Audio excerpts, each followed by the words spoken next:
You mentioned that you're going to be induced in just a couple of days. So first of all, congratulations on that.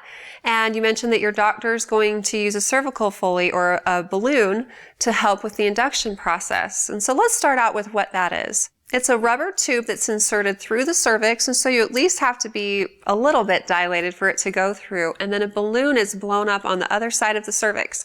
This applies pressure onto the cervix, and that, in conjunction with contractions that are usually induced by using pitocin, causes the cervix to basically manually dilate over a period of time. The balloon is about the same size as a 3 to 4 centimeter cervix, and so when the balloon falls out, then we know that you're 3 to 4 centimeters along. The benefit of doing this is that the active stage of labor starts when you're 4 centimeters, and so a lot of the labor process happens between 0 and 4 centimeters, or trying to get you to the active phase. So the cervical foley helps with this, and then from 4 to 10 centimeters, you should go a little bit faster, your body should pick up and change about a centimeter per hour. It's good to go into it expecting an induction to take a while, because if your body were to go into labor on its own, it would prep for it in the days to weeks leading up to the delivery of your baby. But when we induce you, we have to squish all of the prep and the labor into a shorter period of time.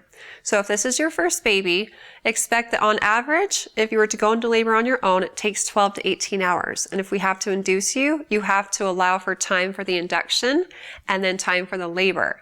So sometimes the cervical foley can be in place for a couple of hours, up to 12 hours before it comes out and you're at the active stage of labor. Now, you asked specifically if the placement of a cervical foley is painful, and it's definitely not comfortable. It's like a vaginal exam that lasts anywhere from a few seconds up to a couple of minutes, depending on how long it takes for the doctor to place it.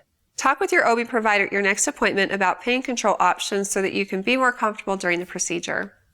Good luck with everything. Again, congratulations ahead of time on the birth of your baby. And if you have more questions for me in the future, feel free to ask them on our Facebook page at facebook.com/Intermountain Moms, and recommend us to your friends and family too.